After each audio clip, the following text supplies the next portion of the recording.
যে তারা ৭১কে ভুলে দিতে চাচ্ছে। ৭১ কিছু না, আমরাই মানে জুলাই সব এই মুক্তিযুদ্ধ মিউজিয়াম আর জাতীয় মিউজিয়াম এই দুইটাকে নিয়ে জুলাই স্মৃতি মিউজিয়ামের মধ্যে ঢুকাই দেওয়া যাবে। ওটা বিএনপি এখনো বুঝাতে পারে না গত 6 মাসে তারা আসলে কি চায়। ইউনূস সাহেব কি বাংলাদেশের নাগরিক? বাংলাদেশে যে এত বড় একটা বিপর্যয় গেলো মাঝখানে, এত বাচ্চারা মারা গেলো হামে, ওনার কারণে। ছোটবেলায় আমাদের বাবা মা যারা ছিলেন তো ওনারা আমাদেরকে বলতেন স্কুল থেকে আসার সময় বন্ধু বান্ধব আছে, তবে একটা জিনিস খেয়াল করবা, এমন কারোর সঙ্গে ঘুরবা না। তুমি হয়তো ভালো, কিন্তু মানুষ কিন্তু বিচার করবে তুমি কার সঙ্গে ঘুরতেছো। মানে বন্ধু বান্ধব দেখা, তোমার সঙ্গী সাথী দেখা মানুষ কিন্তু তোমাকে বিচার করবে, কেয়ারফুল থাকবা। তো এই শিক্ষাটা আমাদের সবারই আছে, কিন্তু আমাদের প্রাইম মিনিস্টার আজকে দেখলাম ইউনূস সাহেবকে নিয়ে উদ্বোধন করতে গেলেন। তো উনি কি এটা মাথায় রাখছিলেন উনি কার সঙ্গে যাচ্ছেন এবং যার সঙ্গে যাচ্ছেন তার কি ইমেজ এই মুহূর্তে বাংলাদেশে? তাহলে হয় উনি জানেন না, মানে ইউনূস সাহেবের ইমেজ সম্পর্কে ওনার কাছে কোনো ধারণা নাই। তাহলে এই অজ্ঞতা আমাদের জন্য পেইনফুল। আর যদি জানেন কিন্তু আমি এটা মানি না, এই অধ্যত্ব আমাদের জন্য আরো ভয়ঙ্কর। দুটোর কোনোটাই আমরা খুশি হইনি। ওটা ওই কারণে হতে পারে যে ইউনূস সাহেব তো ওই জাদুঘর, ইউনূস সাহেব কি জুলাই আন্দোলনের সঙ্গে ছিল না? ছিল না, কিন্তু উনি তো এই জাদুঘর তৈরিতে উনি একটা ভূমিকা রেখেছেন। তো ভূমিকা সময় তাহলে ফারুকিও রাখছে, সবাই রাখছে, কে রাখে নাই? উনি কি ইউনূস সাহেব কি বাংলাদেশের নাগরিক? বাংলাদেশে যে এত বড় একটা বিপর্যয় গেলো মাঝখানে, এত বাচ্চারা মারা গেলো হামে, ওনার কারণে। উনি একজনের জন্য শোক প্রকাশ করছেন, একদিনের জন্য শোক প্রকাশ করছেন। এই ধরনের একটা নিষ্ঠুর অমানবিক লোককে সঙ্গে নিয়ে যখন ওখানে যান উনি কি করতে পারছেন? ইউনূস সাহেব কি এই জুলাই আন্দোলনে যারা আহত হয়েছে তাদের সুচিকিৎসা দিতে পেরেছেন? উনি তো বলতে পারতেন। উনি যখন ওনার ৬৬৬ কোটি টাকা কর মাপ যেটা ওনার যাইতো, হাইকোর্ট রায় দিয়ে দিছে না, তো ওটা তো ওনার চলেই যেত। উনি বলতে পারতেন যে আমি এই টাকাটা দেবো না, আমি এই টাকাটা এই আহতদের চিকিৎসার জন্য দেবো। দিচ্ছেন, চিকিৎসা দিতে পারে না। আহত লোকগুলি হুইল চেয়ার নিয়ে যমুনার সামনে রাতের বেলা যে অবস্থান ধর্মঘট করছে, এই হলো ইউনূস সাহেবের মানবিকতা। তাকে আপনি নিয়ে গেছেন জুলাই জাদুঘর উদ্বোধন করার জন্য, একটা চালিয়াত টাইপের লোক সে, ওখানে যে আবার বড় বড় আলাপ করে। তো এগুলি উনার প্রতি আমার কোনো ব্যাপার না ভাই। উনাকে আপনি হাজার চেষ্টা করলেও এদেশের মানুষের মনে আর পজিটিভ ইমেজ ওনার দাঁড় করতে পারবেন না। তো সেই অসম্ভব কাজ সম্ভব করার দায়িত্ব নিছে আমাদের প্রধানমন্ত্রী। না, এটাও তো উনি যেহেতু কি বলবো বলেন, সৌজন্যতাও হতে পারে। সৌজন্যতা দেখানোর লোক উনি ছাড়া কেউ নাই।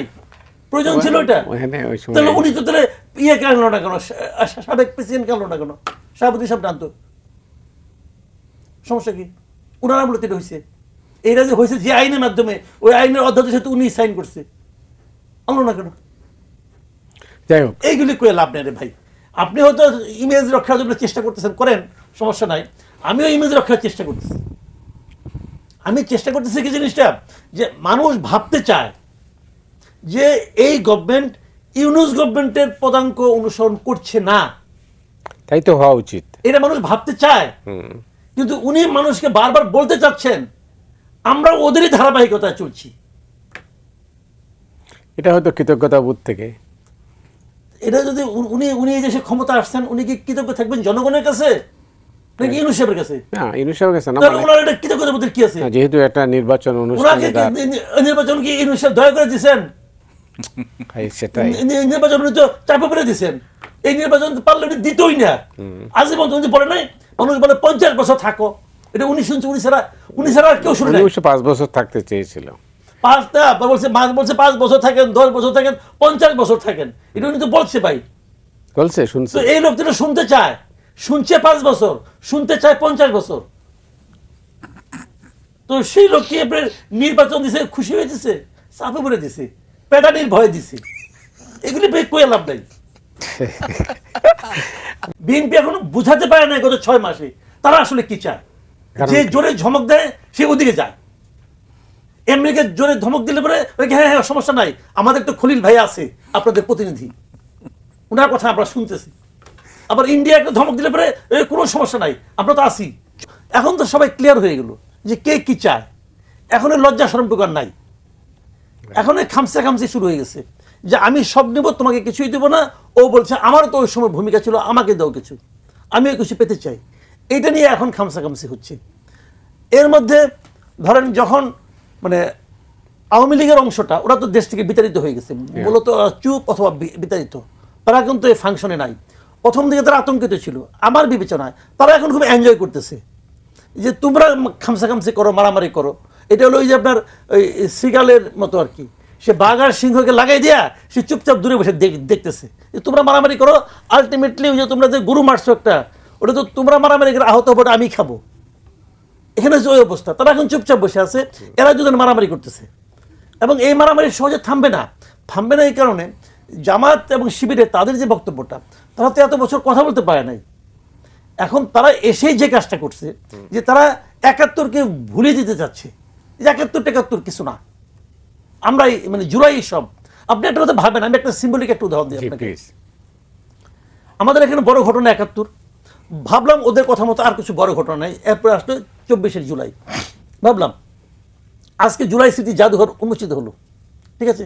তাহলে আমাদের এখানে মিউজিয়াম মোটামুটি ৩টা, একটা জুলাই স্মৃতি মিউজিয়াম, একটা মুক্তিযুদ্ধ মিউজিয়াম, একটা জাতীয় মিউজিয়াম।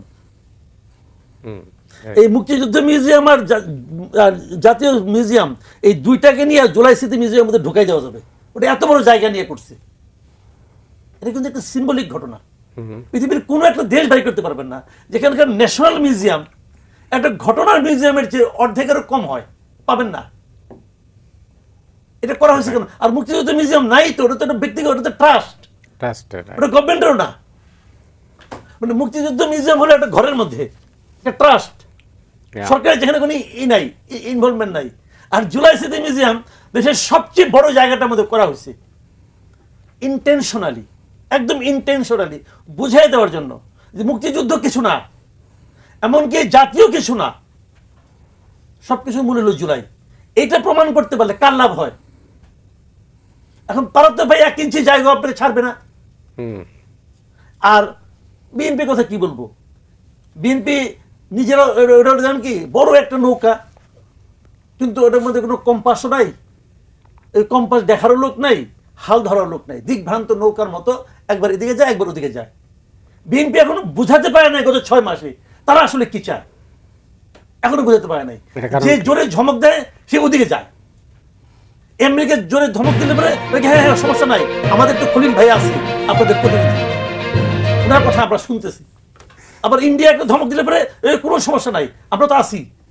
তো এই যে অবস্থাটা, মানে দিকভ্রান্ত নৌকার মতো বিএনপি এই গত ৬ মাস ধরে খালি এদিক ওদিক করতেছে, লক্ষ্যহীন আমার কাছে মনে হয়েছে।